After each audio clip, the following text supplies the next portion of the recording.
Sikap mereka adalah bahwa hal-hal yang bersifat khusus itu adalah yang bernilai tinggi, sedangkan hal-hal yang bersifat umum itu hanya merupakan abstraksi daripada pikiran saja. Bagi mereka, negara itu dianggap sebagai kekuasaan sedunia diganti oleh negara sebagai pusat kekuasaan yang tetap, yang berdiri sendiri, yang terlepas dari hubungan dengan suatu kekuasaan yang lebih tinggi seperti gereja. Sikap mereka yang demikian ini timbul sebagai akibat daripada adanya perselisihan antara Kaisar Louis Bavaria dengan Paus Yohanes ke-22. Marsilius adalah ahli pemikir tentang negara dan hukum Fransiskan. Ia sekitar tahun 1324 menerbitkan bukunya yang sangat terkenal yang diberi nama Defensor Pacis atau Pembela Perdamaian. Buku ini merupakan buku yang paling menakjubkan dari seluruh buku-buku yang ada pada zaman abad pertengahan. Buku ini meskipun ciptaan dari seorang sarjana pada zaman abad pertengahan, tetapi hingga kini masih tetap menimbulkan kekaguman bagi tiap-tiap orang yang baru mempelajari soal-soal tentang negara dan hukum.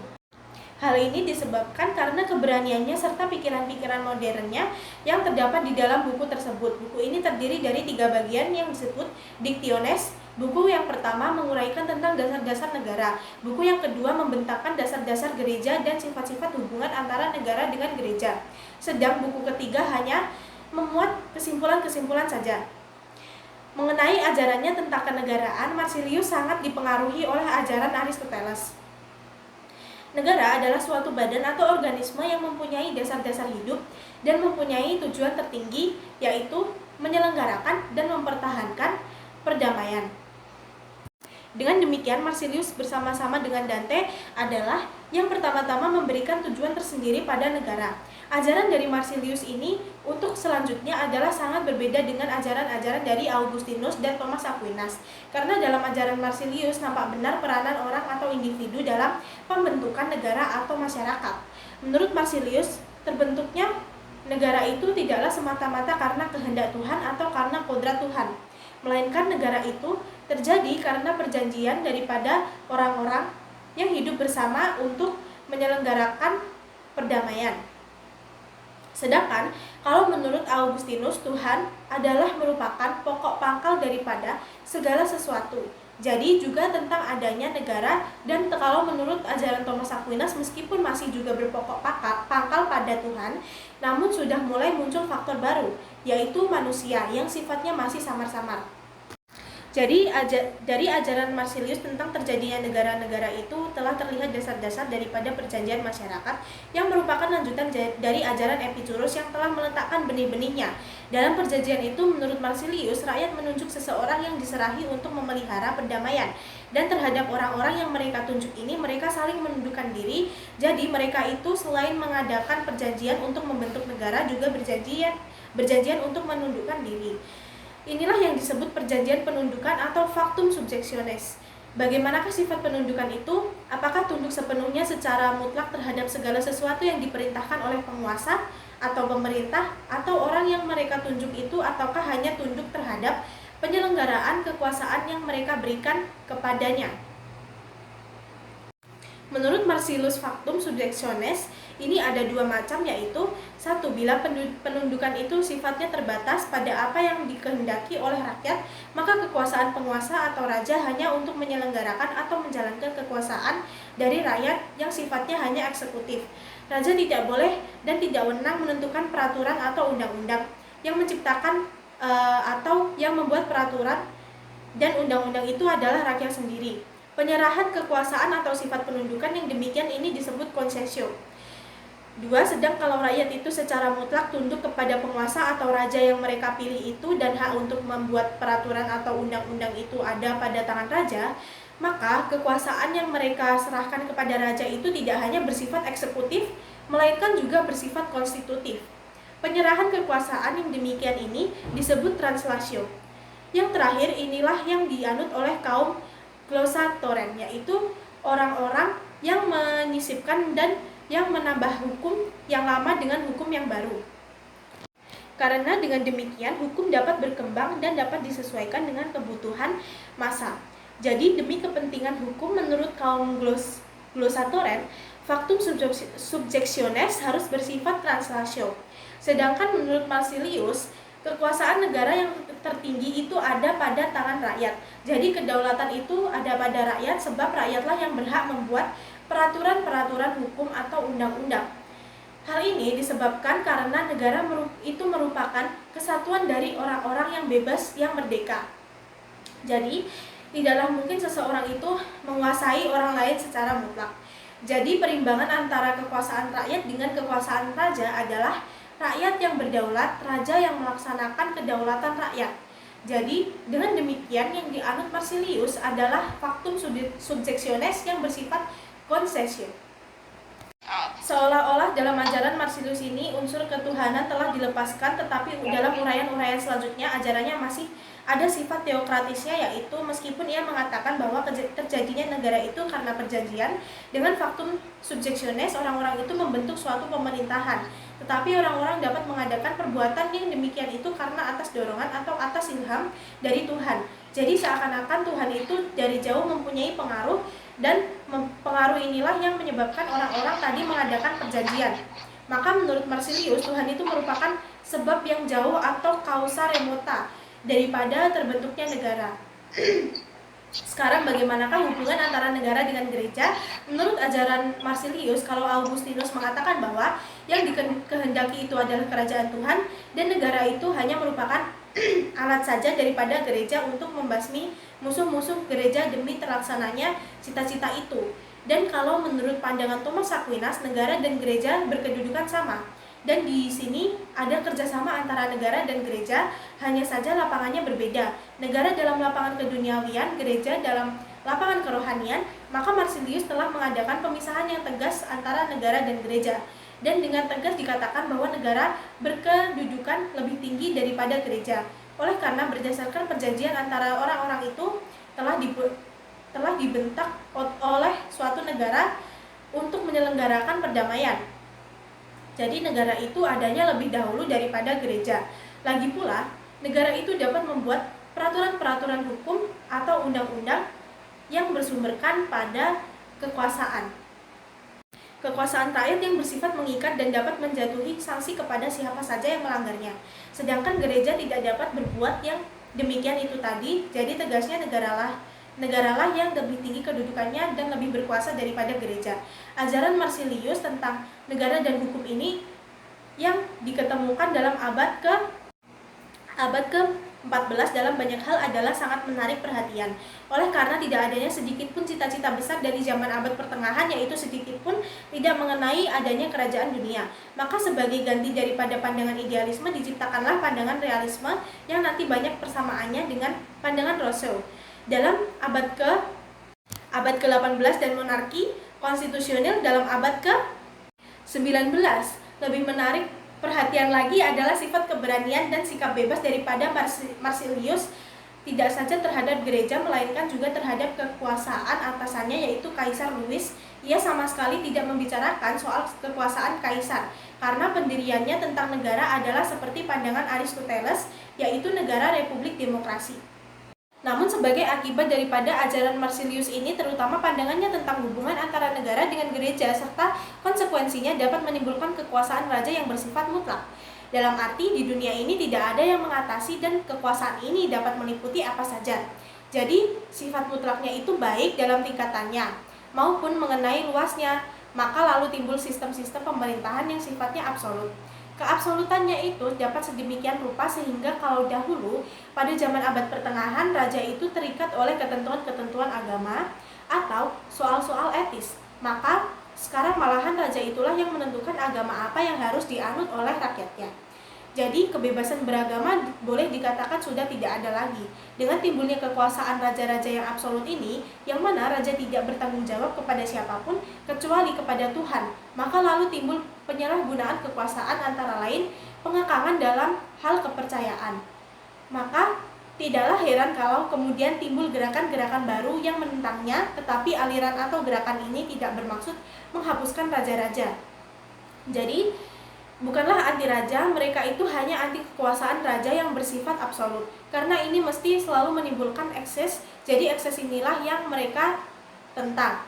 Aliran ini namanya monarkomaken. Kalau menurut arti kata yang sebenarnya, monarkomaken berarti anti raja, tetapi sebenarnya yang dimaksud oleh kaum monarkomaken ini bukanlah anti raja, tetapi anti kekuasaan raja yang bersifat absolut dan terutama eksesnya. Aliran inilah yang nanti akan membatasi kekuasaan raja dengan cara menguraikan kembali asal-usul daripada kekuasaan raja. Kalau teori teokrasi pada zaman abad pertengahan mengatakan bahwa kekuasaan raja itu berasal dari Tuhan karena raja dianggap sebagai wakil Tuhan di dunia. Sedangkan kekuasaan Tuhan itu sifatnya absolut, jadi raja kekuasaannya pun harus juga absolut.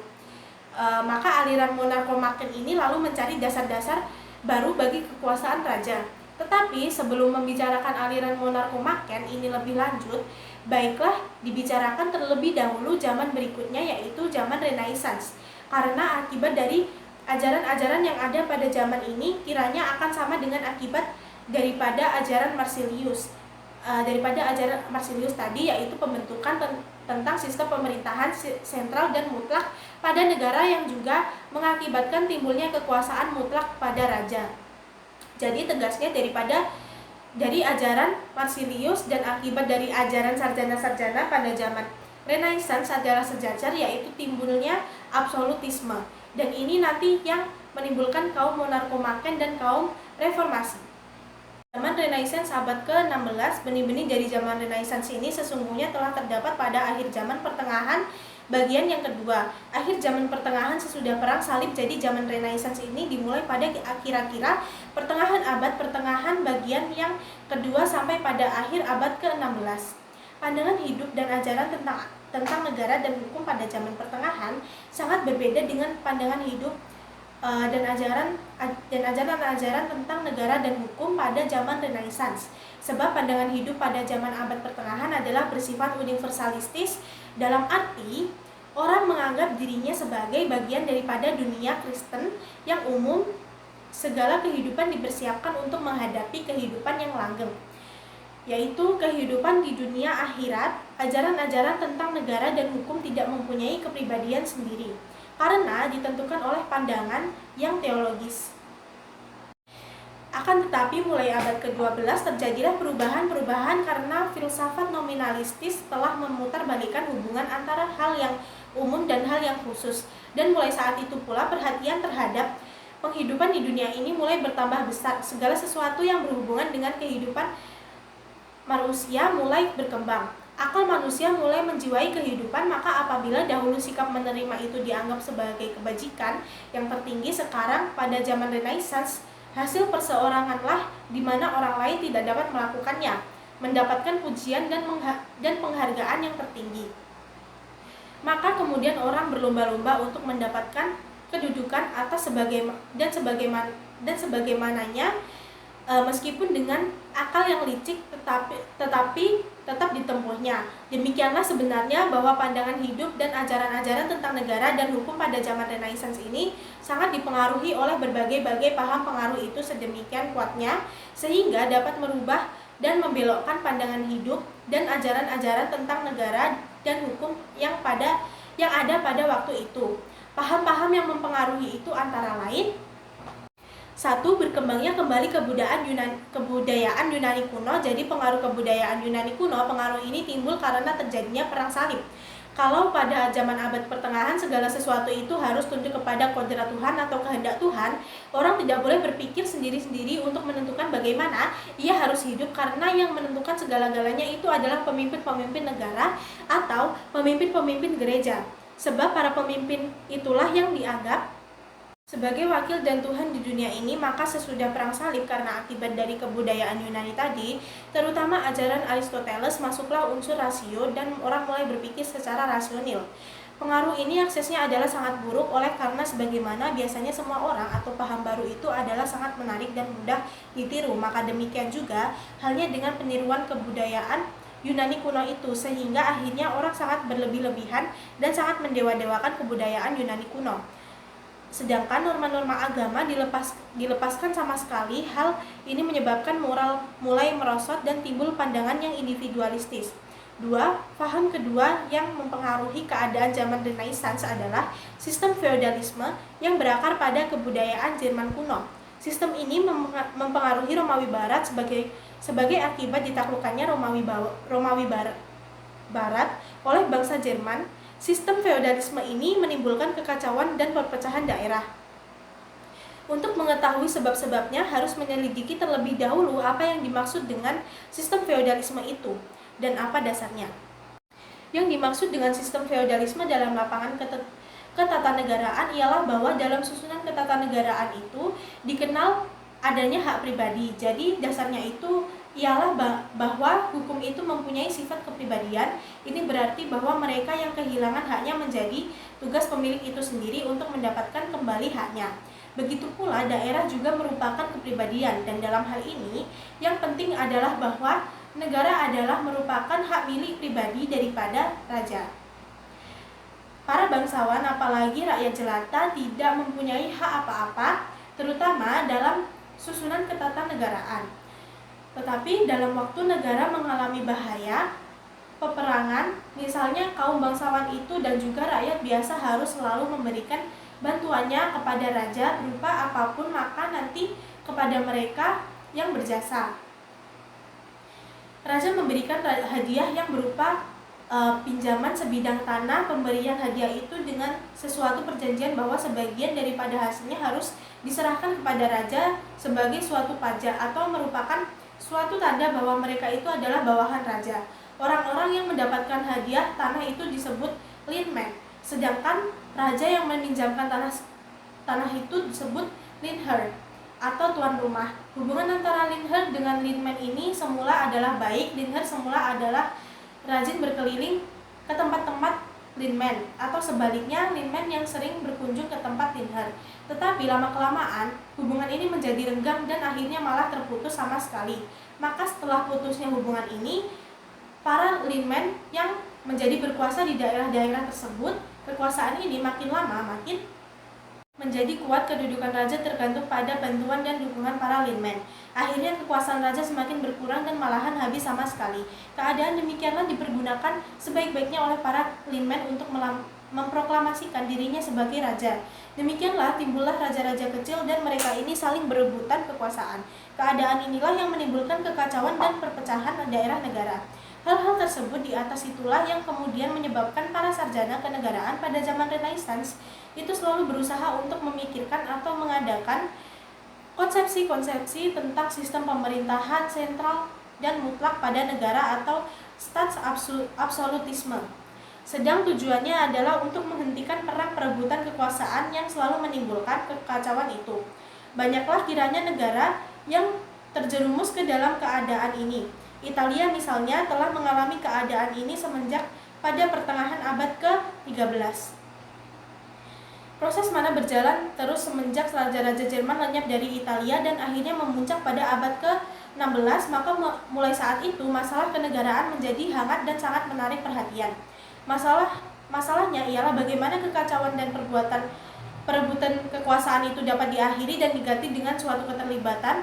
Masalah inilah yang sangat menarik perhatian dan kemudian diselidiki serta dicari pemecahannya oleh seorang tokoh kenegaraan yang sangat mentakjubkan pada masa itu. Tokoh tersebut yang dimaksud tidak lain adalah Niccolo Machiavelli.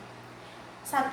Niccolo Machiavelli dilahirkan di Florence. Ia hidup pada tahun 1469 hingga 1527. Ajarannya tentang negara dan hukum ditulis dalam bukunya yang sangat terkenal yang diberi nama Dua Principe, artinya Sang Raja atau buku pelajaran untuk raja. Buku ini dimaksudkan untuk dijadikan atau pedoman bagi para raja dalam menjalankan pemerintahannya agar raja dapat memegang dan menjalankan pemerintahan dengan baik untuk menyatukan kembali negara Italia yang pada waktu itu mengalami kekacauan dan daerah negara terpecah belah. Dalam buku tersebut juga menerangkan pendirian Machiavelli terhadap asas-asas moral dan kesusilaan dalam susunan ketatanegaraan. Meskipun dahulu Aristoteles telah mengadakan pemisahan dan pembedaan antara ajaran kesusilaan dengan ajaran tentang negara dan hukum. Namun, ia masih cenderung untuk mendasarkan ajaran tentang negara dan hukum itu pada asas-asas kesusilaan. Akan tetapi tidak demikianlah hanya dengan Niccolo Machiavelli.